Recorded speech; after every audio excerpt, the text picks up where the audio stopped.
Good evening, ladies and gentlemen. What is going on? It's your boy Iz33. Welcome you back to another episode of the Anarchy Analysis Teamfight Breakdown.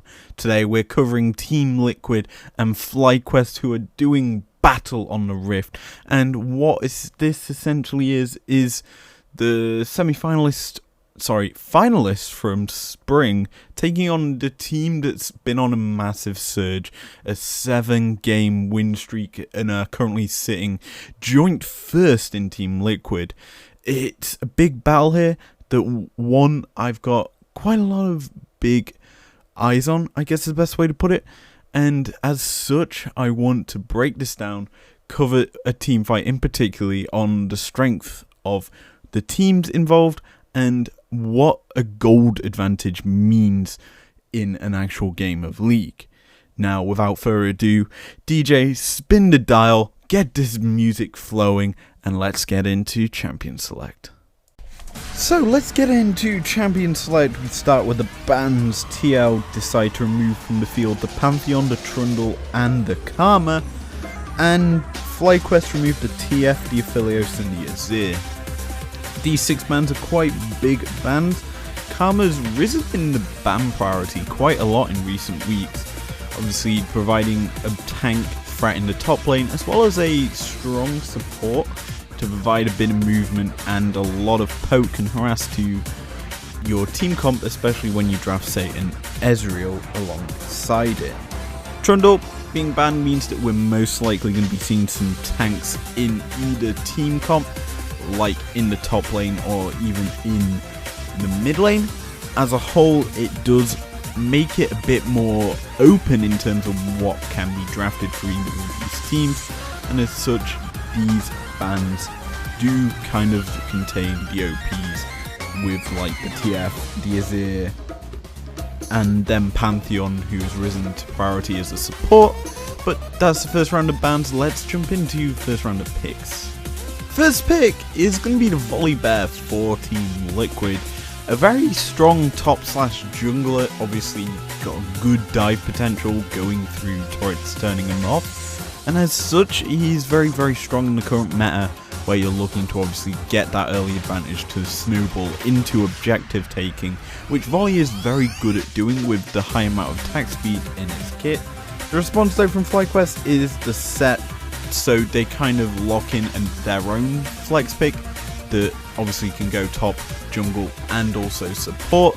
Very strong sort of champion in close combat situations, and does kind of even out the power of the Volibear in the early game because of the fact that he has such good trading potential with his passive double strike and then the double up Q.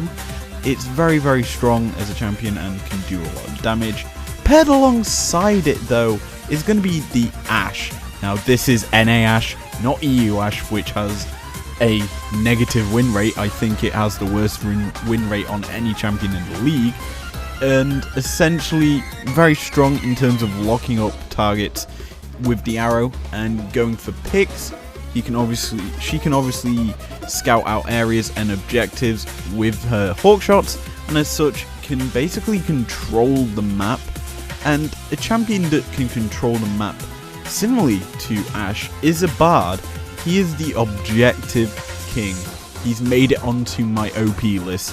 He is that strong of a champion because he likes to roam, he likes to play around the map, he likes to give over free health pots to his team for the early laning phase. He then can just stop Rift Heralds when they're charging at your turret to cancel out any of the charge damage, and basically gold gain from that. Huge pick there, and I love it so much. And what's more, it's paired alongside another champion that has a lot of poke and realistically can play safe with the Bard just roaming around the map in the Ezreal. And the great thing about that is Ezreal can get a lot of solo XP and gold without having to have his support there, because he can just Mystic Shot down the wave and then Arcane Shift away from any attempted gank, as well as having his own flash if it gets into the needy point of the fight.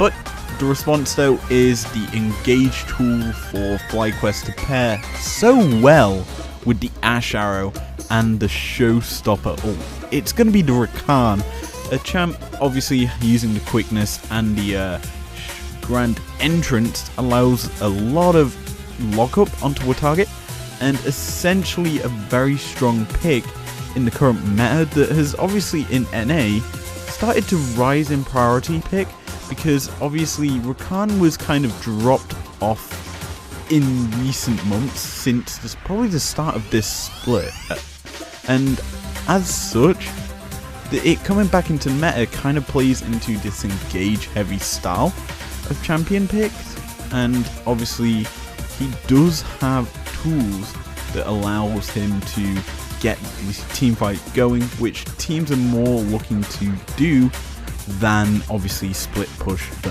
map if TF's obviously banned. So we get into the last ban phase of this game. FlyQuest decide to ban out the Jason LeBlanc, and TL ban out the Olaf and the Syndra. Now, in this phase there's one ban that I do not like coming out of Team Liquid here, and it is actually the Olaf. Reason being is you look at the FlyQuest comp, they have a set Showstopper ultimate can just throw you away from the fight. They have the Ash with the arrow, has a lockup tool in it. Then you have the Rakan with the quickness and the Grand Entrance. FlyQuest have a lot of CC and realistically won't draft an Olaf, because obviously that set is more than likely going into the jungle, considering they've already locked in a Rakan for support, and obviously yes it can be flex top, but it still does the same thing, and Olaf as a champion negates a lot of CC, and you can literally throw that volley bear into the top lane and it'll do fine into whatever FlyQuest draft. It's probably one of the safest top laners bar say a set in the current meta, and as such it being banned by Team Liquid doesn't make much sense to me, considering it's a safety tool they could realistically use other than say a Tempered Fate to protect themselves. So I do not like that pickup at all, well ban at all. The rest of the bans, the Jace, it's NA, they pick up Jace whenever. Impact can play the Jace, obviously he prefers something like say a Shen, but with the current draft coming out from Team Liquid, they have got quite a bit of AD, obviously the Ezreal, the Bard's partially AP, so they'd realistically rely on a AP mid laner or jungler to finish out their draft, but in my opinion, the Olaf realistically should have not been a ban from Team Liquid here. Last round of picks, and we've got top laners and mid laners to come in here. First thing is FlyQuest locking in the safe blind pig mid laner in the Orianna. Champion that just plays so well with the Ashe, so well with the Rakan, so well with the set, with the amount of tools they can lock up people with. That shockwave is guaranteed to hit multiple members if placed correctly in a team fight. Plus you can place it directly on top of the Rakan. You're just going to run straight into the enemy team. When he does that, you just press R when he's in on top of all of them with the quickening. Very simple and easy to execute comp coming out from FlyQuest here. And the good thing for Team Liquid is they draft more poke. Zoe is the first pickup in this phase for them. A champion that has essentially made it onto my OP list, in essentially because Q's hurt. That's all I have to say. It's similar to the Ezreal stat. Basically, they poke you down, they kill you off. Spell Thief's annoying as all hell, especially when you go Nimbus Cloak and Phase Rush or Electrocute. Depends which sort of route you want to go on the Zoe. Also, you can go on Seal Spellbook. And as such, the movement speed on Zoe is huge, especially with the Nimbus Cloak and the Summoner's spells gained from Spell Thief. Very strong champion. And what's more is Team Liquid, instead of drafting the Olaf, because they ban it themselves, they go for a Kennen. I don't like this pick. It can be easily thrown out of a team fight by a set. It can be immediately locked up and CC'd chained to death before it can do anything realistically in any team fight, and kind of goes against how this Team Liquid comp wants to play, they've drafted mostly poke, so why not just pick a tank or a frontliner, say like a Ornn, like a Maokai, who can just soak up the damage that's going to be thrown out onto your team by the high amount of engage tools FlyQuest have drafted. And as such, I do not like this pick one bit, because it just realistically is too squishy of an option for them to realistically draft. That being said, the last pick of the game is the counter pick to the Kennen in the Renekton. A great pick for solo here. Obviously a very strong champion into Kennen because of the slice and dice lockup stun combo. You can just burst out a Kennen if you get the combo with your Dominus up. It's very easy to kill a Kennen as a Renekton, and that counter play for solo here is going to be key if they're going to win any sort of game. And essentially it's his job to keep the Kennen out of the fight and allow the rest of your engaged team comp to just get in, kill off anyone else in the fight, considering how squishy all of Team Liquid actually are. So this team fight, I want to break down gold differences between members and how important they are, because this showcases the difference between the Kennen and the Renekton in gold damage and gold and itemization. As we immediately see, the Kennen's already made a flank position, similarly with the Renekton, and he's just waiting to catch out one of the damage dealers for FlyQuest, and he does manage to catch out the Ori, but she just gets massively shielded by her own command or protect, and then the Rakan shield to follow it up. Then you just see Renekton, he immediately dives into the backline and goes straight for the ADC of Team Liquid, the main damage dealer, and once he's got that, he's then in chase mode and immediately goes after the Kennen.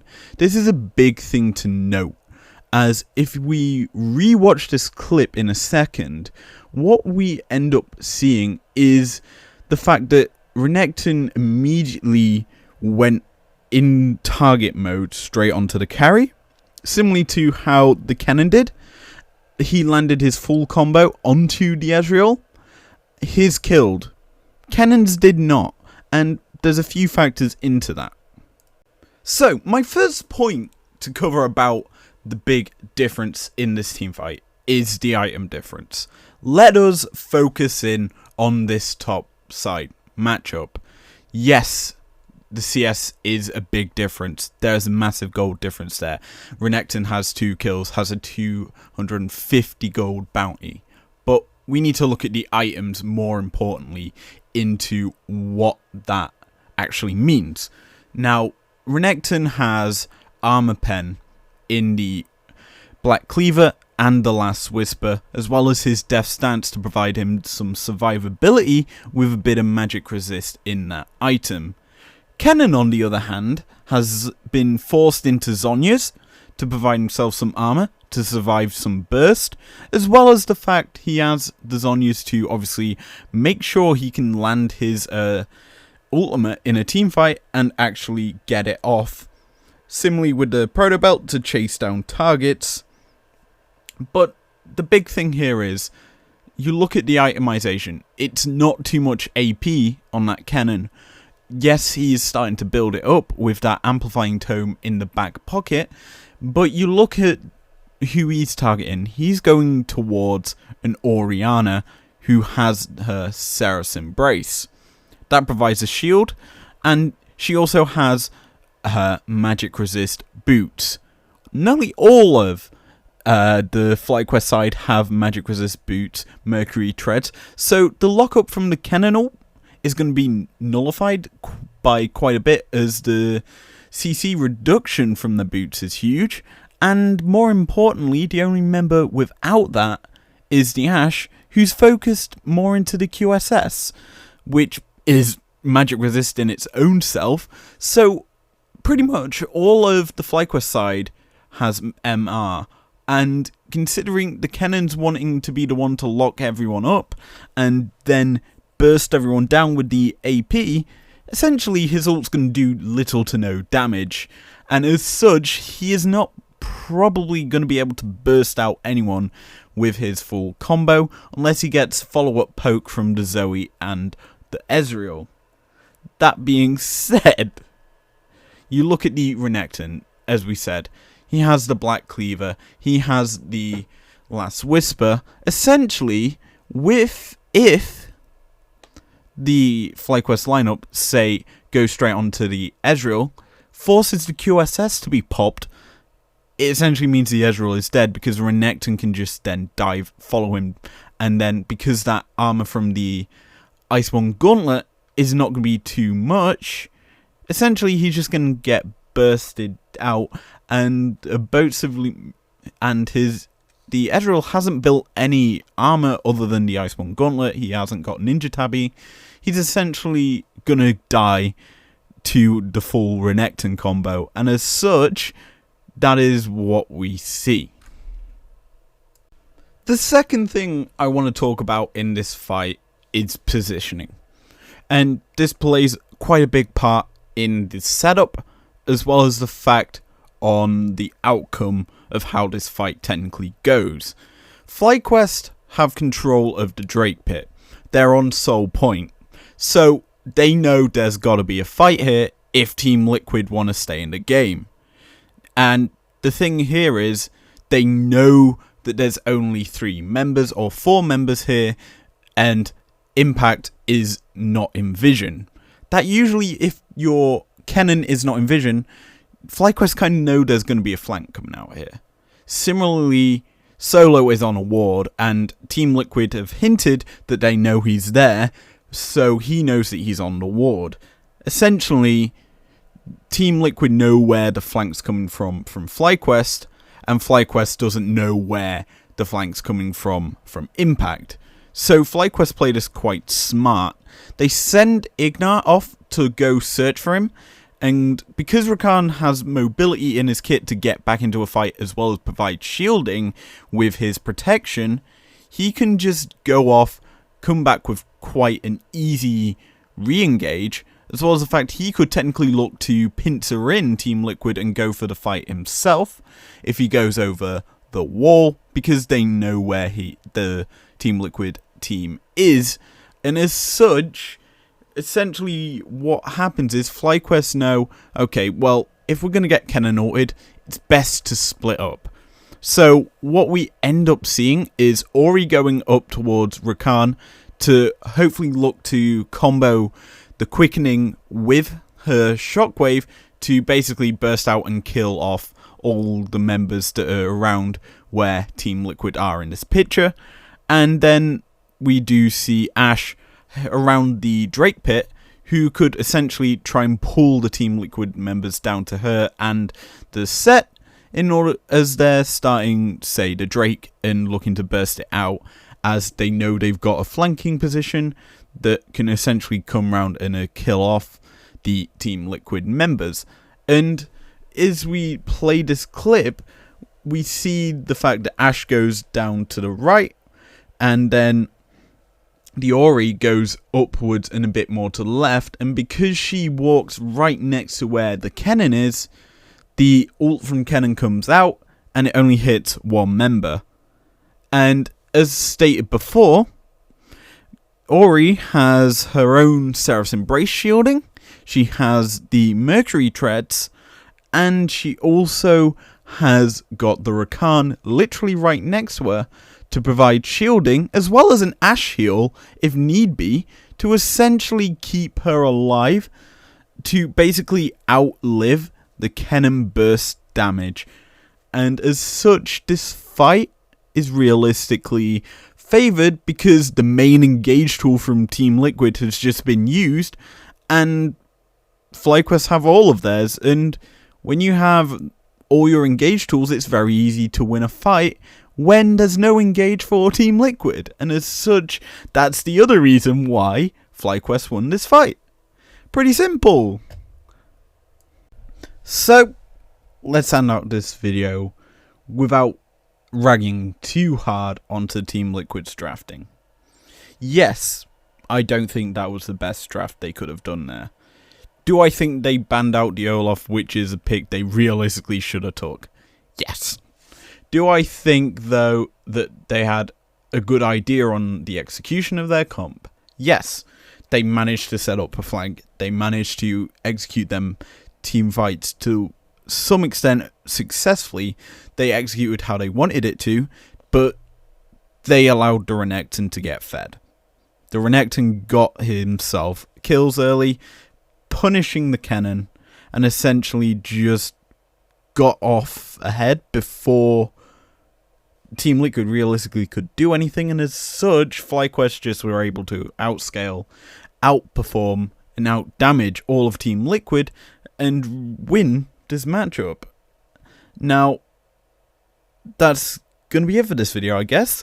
If you enjoyed it, leave a like down below, subscribe new around here if you want to, and I will see you guys later with, who knows, maybe a full game cast of a game I'm watching right now called C9 versus Team Liquid.